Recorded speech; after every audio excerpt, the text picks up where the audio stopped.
America से trade deal मक्का के किसानों को हो सकता है बड़ा नुकसान।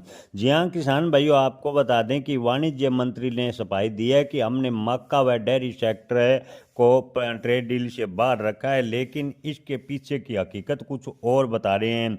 जानकारों का मानना है कि द्विपक्षीय व्यापार समझौते के अंतर्गत अमेरिका से DDGAS के आयात की स्वीकृति सरकार ने दी है। किसान भाइयों, आपको बता दें कि DDGS से क्या होता है, तो जब एथनॉल निर्माण के लिए मक्का अथवा चावल की प्रोसेसिंग होती है, तब उसमें से के उत्पाद के तौर पर distilled dried grains with soluble से DDGS से प्राप्त होता है। इसके अनुमत आयात की अनुमति दी है और इसका प्रभाव मक्का के भाव पर पड़ेगा। मक्का के भाव पर प्रतिकूल असर पड़ेगा। मक्का के भाव पहले किसानों को काफ़ी कम मिल रहे थे।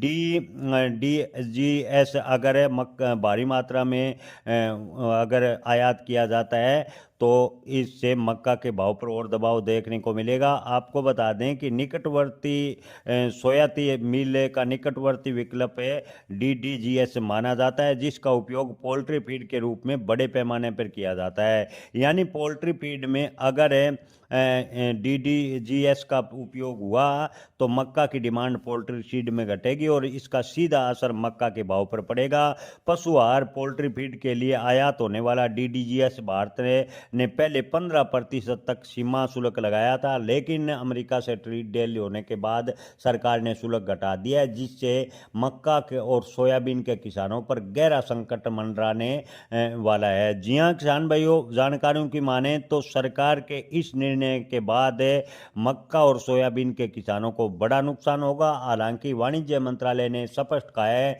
कि मक्का सोयाबीन फसल को बाहर रखा है, लेकिन जो DDGS का जो आयात करने की मंजूरी दी है उसका उपयोग पोल्ट्री फीड में होगा, तो मक्का व सोयाबीन के जो भाव है उस पर प्रतिकूल असर पड़ेगा और सोयाबीन और मक्का के किसान इससे काफ़ी हद तक प्रभावित होंगे। अगर सरकार इसे आयात सीमा शुल्क हटाती है तो किसानों को आने वाले दिनों में बड़ा नुकसान होने की संभावनाएं जताई जा रही।